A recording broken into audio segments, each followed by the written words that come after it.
Honestly, like, there are days just being a stay-at-home mom where I literally tell myself when it's 9 o'clock in the morning, I just have to get to nap time. Just make it to 12:30. That's all you have to do.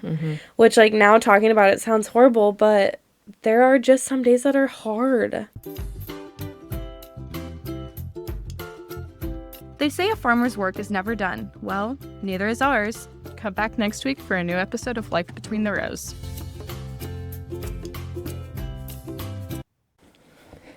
Hello. Hi. Welcome back for another week of... I feel intimidated by this episode. I'm so excited. So a few episodes ago, Bradie sprung it on to me 30 seconds before, and I'm like, what are we talking about in this episode? I was going to say I don't feel prepared, but yeah, you were less prepared than I am right now. At least I gave you a notice that I'm going to turn this back on to you. So right. Here's a get to know you episode, maybe episodes of Bradie. Yep, hope you enjoy. Super excited. Okay, so take me through a normal day, and I say normal, as normal as you can, from your husband's alarm going off and you spraying him with a cat water bottle, whatever you want to call it. It's only happened a couple times. To the time that you go to bed without socks on, you weirdo. What does your day look like? It's so different from pregnancy to not pregnancy. Okay. So maybe I'll just do a little gist of both of them. So right now, Which you're pregnant right now. I mean. Yeah, I may not be when this episode airs. But right now, I'm basically in survival mode because I'm so exhausted chasing around a little toddler. I still am trying to wake up at least half an hour before she wakes up just so I can get myself together. Because if I don't, once this week I've tried to actually sleep in, and of course she's up at 7:15 anyway. So I'm up, but then I get none of myself ready. It's 9:30 and I have literally barely made it out of my pajamas. Yeah, on a good day I am trying to get up at 6:45 is normally when my alarm goes off. Tyler is still sleeping at that time. And then, all the normal stuff, wash my face, do my hair, change, all that good stuff. A weird thing that I've implemented, this is only during pregnancy that I do, I go out and I do my ice roller, which is obviously in the freezer. That's something I do not pregnant, but then I get a glass of orange juice because I have to take a million supplements, and one of those is iron, so you texted me and said take it with vitamin C, so that's here you are. Yeah, that's what I'm doing. Don't take it with calcium, milk, and all that stuff. So I do that. I've been so bad recently, and I know, I literally see it in my day-to-day life when I've done so bad, but normally I'll try to do a morning devotional. And I miss that, and I really, I've only gotten to do 2 this week, but I just really know that I'm a better mom and a better wife when I implement Jesus in my life every single day, even if that's for 10 minutes. So do that, and then Taylin wakes up, and we've recently stopped doing a morning sippy cup because she doesn't really drink it, so now we just do juice and kind of get our day started. I normally try to have a morning activity or a quote-unquote morning outing just because the mornings can seem very long and tedious. Then 11:30, noon, we do lunch. Well, I guess I skip breakfast. We normally do it 9:30. But she's kind of like her dad. She's not much of a breakfast eater, so sometimes that's a little cup of fruit with some cereal, nothing crazy. Yeah, lunchtime we do at 11:30, then she goes down for a nap at 12:30, and then that's kind of right now I would love it for it to be a 2-hour nap, but I'm just busy, and that's the only time, whether it's PIA or working on podcast stuff or, tidying my house, I point blank get 2 hours for that, that's my allotted time. Not that I can't do any of that stuff when Taylin is awake, but it takes me so much shorter amount of time to do it when I don't have her following me around everywhere. And there are a lot of things, I have started, normally I would prep supper either in the crock pot in the morning or I would get it ready during her nap time. If that's a lasagna, make it and then put it in the fridge for later. But now she has done a lot better with quote unquote helping. Right. Yeah. We've had that conversation. Yeah, so that's been nice that I can kind of wait and we can do that for like a activity in the afternoon after she wakes up. But then, yeah, waking up, I wake her up around 2:33, and then try to do like a play date, and Tyler gets home like 5:36.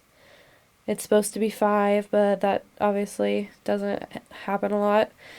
And then family time, and then supper like 6:30, and then we start her bedtime at 7:30.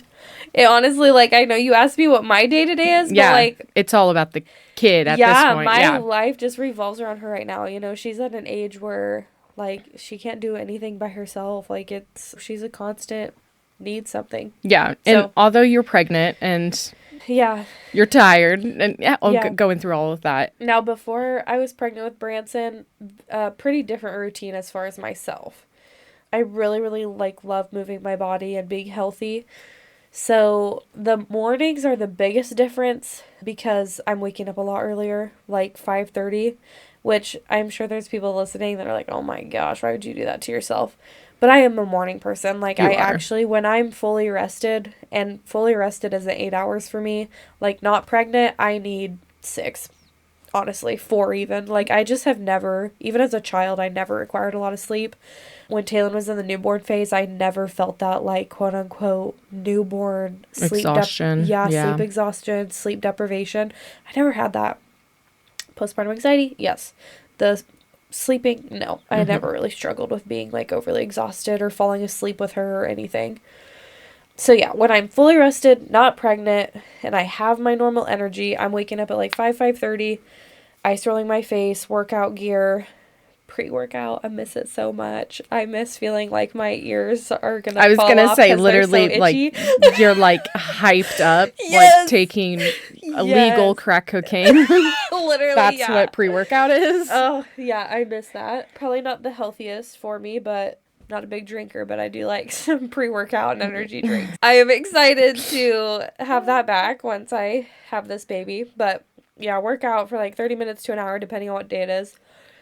And I'm not working out 7 days a week. I'm working out try to do 4 days a week, and then the 5th day I'm doing like a conditioning or like a yoga, stretching, whatever, just something laid back. And then doing better about what I eat, like actually intentionally like nourishing my body, because during pregnancy, like I just don't care.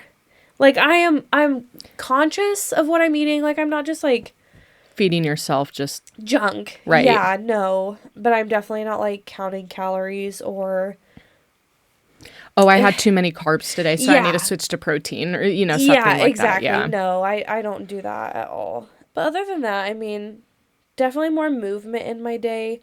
I just don't have the energy. Yeah. I am just so exhausted, which somebody had just recently told me this, that when you're pregnant with girls, they take your beauty, and when you're pregnant with boys, they like suck the life out of you. And man, in my case, that has been it. Like, I looked horrible with Talon. With Branson, I feel like my acne has been a lot better, but like my body, like between the exhaustion, the iron deficiency, maybe those coincide a little bit. Well, I mean, there are prelim studies. I kind of said that when you texted me Yeah. about the vitamin C and the iron deficiency and that stuff, but there are prelim studies about how male fetuses do take a little bit more iron from the mother Yeah, so than maybe females. that's it. Yeah. But Either way, you're also still just chasing a toddler around. Yeah. So that's a different level of exhaustion, plus Yeah. being pregnant, all the things. Exactly. So, yeah. So, yeah, the energy levels are just different. I just feel like not pregnant me has so much more like want and drive to do XYZ. And Right. not that I don't have less on my list. It's just I'm freaking tired. Yeah. I just don't like the motivation is so like it's staggeringly low right now. That's fair. But yeah. Well, it's clear that your days obviously require you to wear 7 different hats. Yeah. 5, maybe some days, maybe 17 another day. But when you're managing all of that, the home, the kids, plural, because you're still growing one. But the community, you talked about PA, your faith with your devotions, all of the things. It takes a lot inside. So like your internal philosophy to keep like just your head above water. How or what is one simple motto or philosophy that just helps you juggle all the different balls in your life? That one is really hard for me because I think, like with the title of our podcast being Life Between the Rows, it's just like I don't ever want to paint a picture of I have this perfect life and everything's so easy and my husband and I are so great and yada yada yada, because honestly, like there are days just being a stay-at-home mom where I literally tell myself when it's 9 o'clock in the morning, I just have to get to nap time. Just make it to 12:30. That's all you have to do. Mm-hmm. Which, like, now talking about it sounds horrible, but there are just some days that are hard. Yeah. But I don't know. I just think that, I talked about this in very, very beginning episodes where just remembering, how this time is just so fleeting and it's gonna, in the grand scheme of things, it's really gonna go by so, so fast, although the days may feel long, so just remembering that, even when it does get hard and tedious and I'm exhausted and, don't feel like I'm getting any me time or, nobody's filling up my cup and I'm just filling into everybody else all the time, just that, draining feeling of always being needed. I know that it's not going to last forever. There'll be a time not very far from now where the kids are a lot more independent or in school or have their own activities where it's not a 100% constant need. Right. Taylin's just at that age where she can't cook anything by herself. She doesn't put herself to bed. She can't bathe herself. Relies on other people. Yeah, exactly. So yeah, just trying to remember in the grand scheme of things that a time will come where I really, really miss these days. Although some days are very hard, and some days I'm literally just telling myself, get to bedtime, get to nap time, that's all you have to do. I know that I will miss it. Yeah. So I just like that concept of living in the moment, letting go of perfection, just, yes. doing what works best for you. Love that concept. So it also really ties into your background. So before this chaotic, beautiful, lovely white life that you have built, I should add those other adjectives in there. But before you built this, you ran a business. Yeah. And so a completely different type of demand, right? Yeah. So it's not often a skill set that people talk about, but I'm curious, what is one single most transferable skill you gained as a business owner that now helps you manage your home and your family life? This didn't come from just doing candles. I would say it's more just a personality trait, but I'm so, well, and I've talked about this in other episodes, but I'm just so all in all the time to everything I do. And that's why I struggle with having multiple different ventures, or why I say I am so glad that the Lord blessed Tyler and I so much that I'm allowed to stay home and we can financially swing that, because I would struggle with having a full-time job while having children. Right. I would never feel like I'm doing good enough in either realm, and it would quite literally kill me. Yeah. And so also just the organization of running a business and learning not to procrastinate, that has really came in handy with being a mom. I've talked about with meals, whether that's knowing, okay, tomorrow morning I'm throwing this in the crock pot because that's going to make my afternoon easier. Or, just living that, there, was it you that was talking about Brooke that has two different words for, there's a difference between routine and schedule. Yep. Yes, yeah, and, knowing the definitions of both and how they play into your life, because having that routine of what time we do breakfast, what time Taylor goes down, supper time, having that stability in our life, whether, and I'm not saying it's 12:30 every single day, but around that time. And then if there are, with the holidays or trips, we've gone on plenty of friend trips together. I'm fine with that swaying, but just being able to have that planner organization mentality to be okay, we're around the ballpark of when we take nap, or we're around the ballpark of supper time, it really helps on the day to day. It just makes everything flow right. so much simpler than if I was just fly by the seat of my pants and we do whatever and, oh, you missed your nap today, cool, okay. I know that if I would not have any boundaries and be like, oh, I guess we can stay at this all day and Taylor doesn't have to have a nap, like, I'm suffering later. I'm not going to scratch the chair.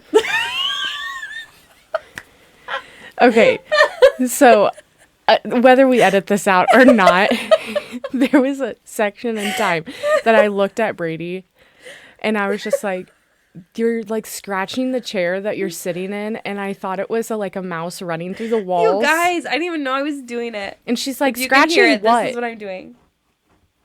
So I thought it was like a mouse running through the walls or something. And so I'm like, So she did okay. tell me about it. Yeah, so I was just like- I actively stopped doing it. And then when I get to talking about something, and then I literally just gave her this look. And then she's like, feel it. I'm like, stop it right now. Again, something that I've learned from Bradie over doing Farm Wife Files, Life Between the Rows, is that she really just needs to sit on her frickin' hands. Yeah, I do. I cannot. I gotta be moving or doing something. Love it. Okay, anywho. Yeah, So, anyway, I was pretty much done with that thought. okay, I love the idea of just not necessarily like businesswoman, type skill set that you have learned, but just thinking things through, thinking them through more than a day in advance, all the things being applied in your home is kind of fascinating to me. So I love that. You mastered the skill of running the business of the home now, right? Yeah. But you also have to manage your relationship. I know for farm couples, it's easy for the spouse roles to get swallowed up by the farm and the kids and all of that, all the things that come along with it. So wife versus farm wife.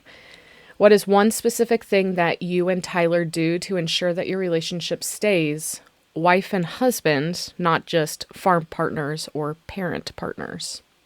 Oh, we struggle with this.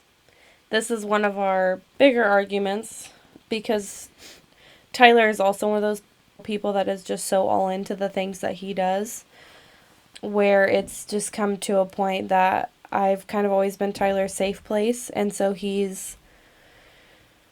it's easier for him to not prioritize me than anything else in his life, as far as the farm, his friends, Talon, aka being a dad, which is something that we're still working on every day. Yeah. But I think as far as like myself and how I'm working on that is Tyler can't fix what he doesn't know. So just constantly having that open communication.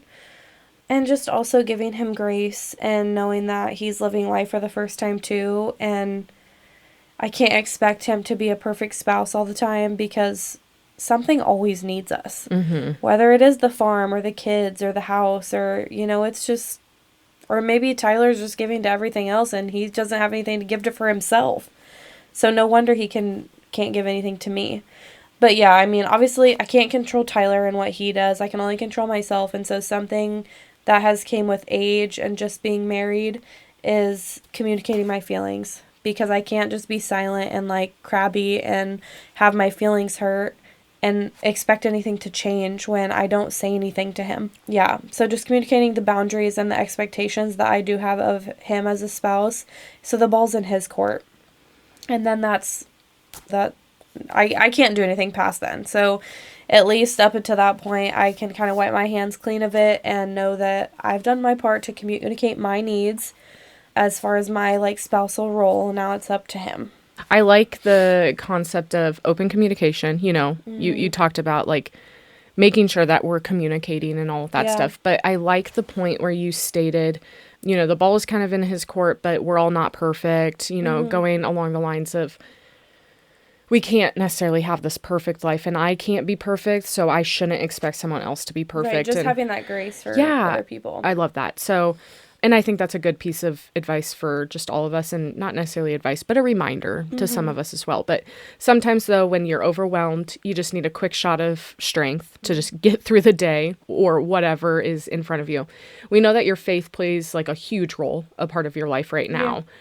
What is one Bible verse, quote, personal mantra, whatever, that you mentally repeat when you're feeling the stress from being a mom, being a wife, on the farm, all of that stuff? Like, what is one of those things that come to your mind? I kind of want to, I know you have more of a like, like specific question, but I do kind of want to go into my faith because it's not Yeah, something let's that do I've it. really touched base on, on this podcast or even like in my public life. Like it's not something that I'm like, not that I'm hiding it in any way, shape, or form. It's just not something that I'm like all out there about and tell everybody about. But I actually grew up Catholic and, had my first communion and was confirmed and, did all the big things in the Catholic Church. But I never once had that feeling of, like, I never had a relationship with God. Never.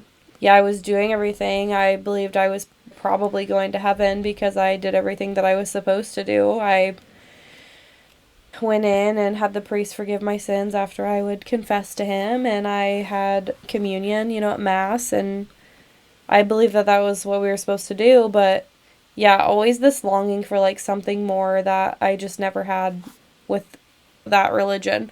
So then going to Curtis and being on the ranch horse team, they actually had like a cowboy church.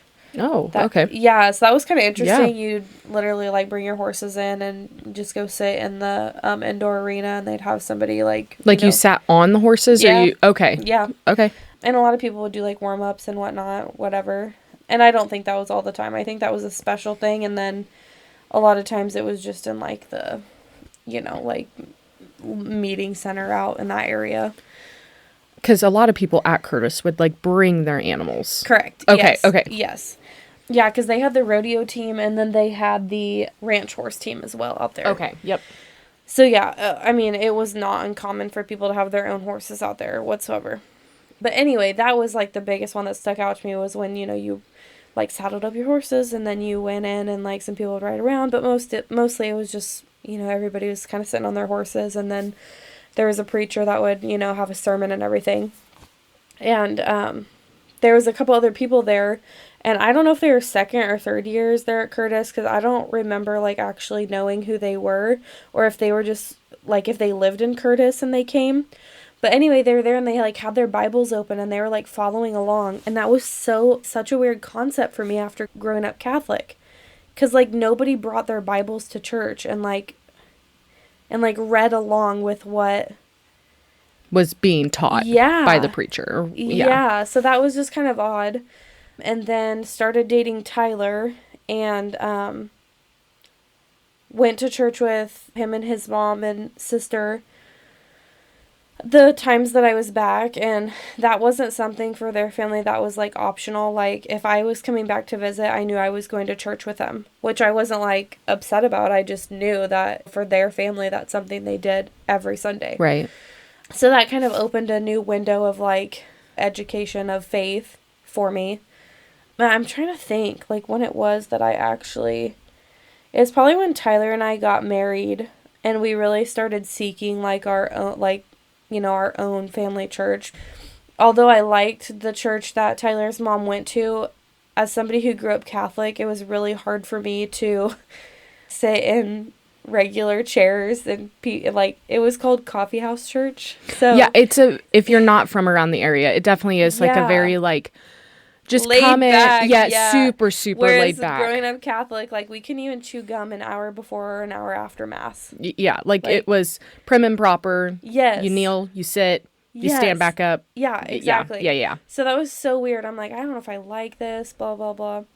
So then we went to like 2 churches in Fairbury, another one in Beatrice, and then our good friends' family, actually, Tyler's cousins, Reagan and Jack, they're like, oh, come to Christ Community in Beatrice. So I'm like, okay, like we'll try another one. So we went there, and I don't know what it was about it, but loved it. I don't know if it was the sermon of the day. I can't even remember what we talked about that first time, but absolutely loved it.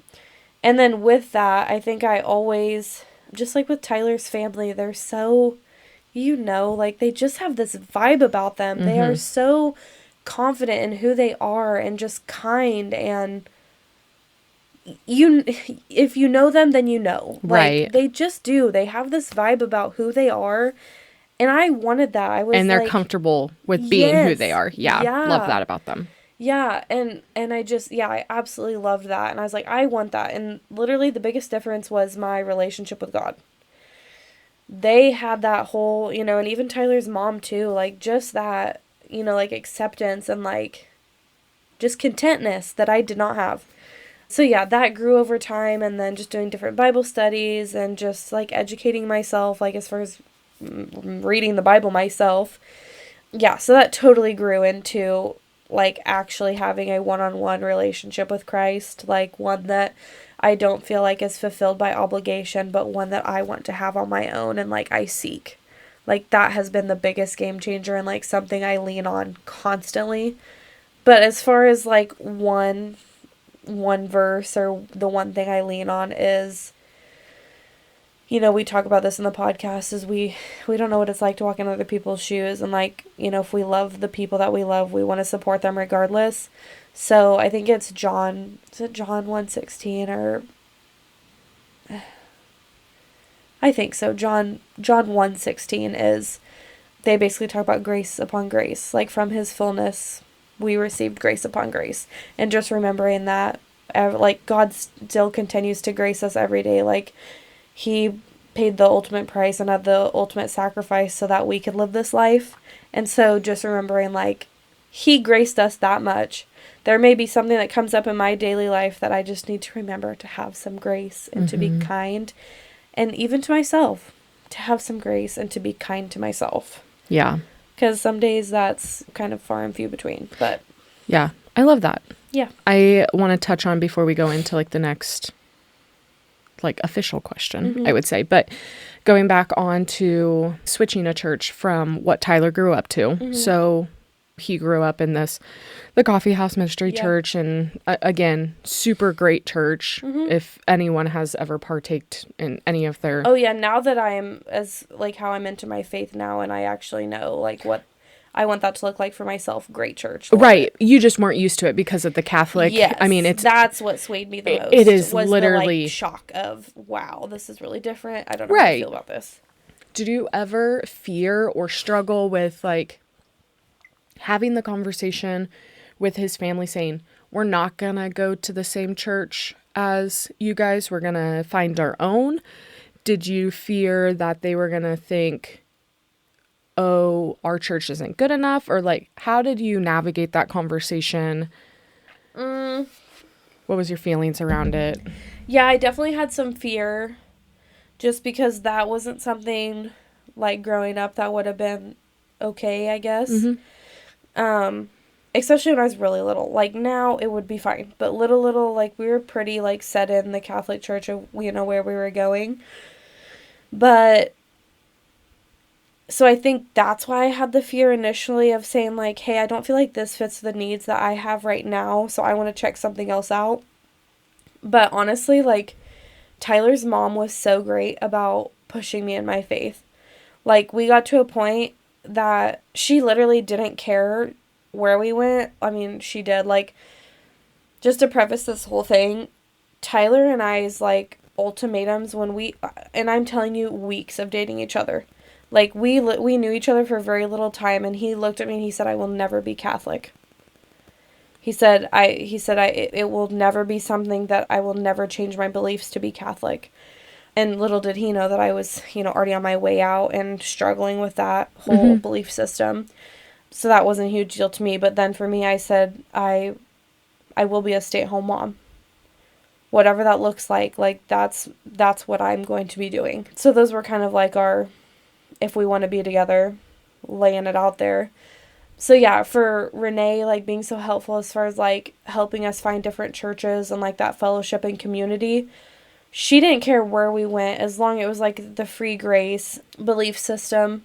She just wanted us to have something, which I didn't understand, because like as far as like free grace religion, like it shouldn't be a big deal to go to church, But after finding a church that I truly and genuinely love and get something out of, like, and actually have like a community within our church and fellowship, and I go to the moms group and I try to help out in different avenues of the church, and like there's so much importance in it just to have that like love of community within your church, because it's like you wake up Sundays and you just can't wait to go. I truly look forward to it, and that's something I never had as a child or a teenager. Like, I never had that in any other part of my life. So there was definitely fear leading up to it, just from, like, other, like, past, gosh, I don't want to call them obligations, because they were completely made up in my head. But just, like, the fear of, ooh, don't want to hurt anybody's feelings. Right. And that was so not the case. Well, good. At all. I mean, Renee was so supportive, which was amazing. Awesome. Well, I think just overall, it's a good reminder. I think beautiful is the word that comes to my mind. So it's such a beautiful reminder that, it's okay to have the fear of the unknown and the fear of just like going through and just all of that. Like, because I know those were probably difficult conversations like that you were struggling in your head to like kind of think about, but to go in it with such a strength and having your boyfriend, I mean, at the time, husband, whatever the case is, to also like have your back. Love that. I think this is also a good time to kind of pivot, pause our conversation on the current day-to-day process. Okay. And I kind of want to talk about the life choices or the choices that led you here today. Oh my gosh. Super exciting. Yeah. Okay. So I, again, said that we were going to pause and kind of talk about that, but I think it's going to be a good conversation point for next week's episode. Yeah. So I'm going to pause it. We will release the second part of Bradie's Get to Know You episode next week. We'll see you next week. Sounds good. See you guys. Bye.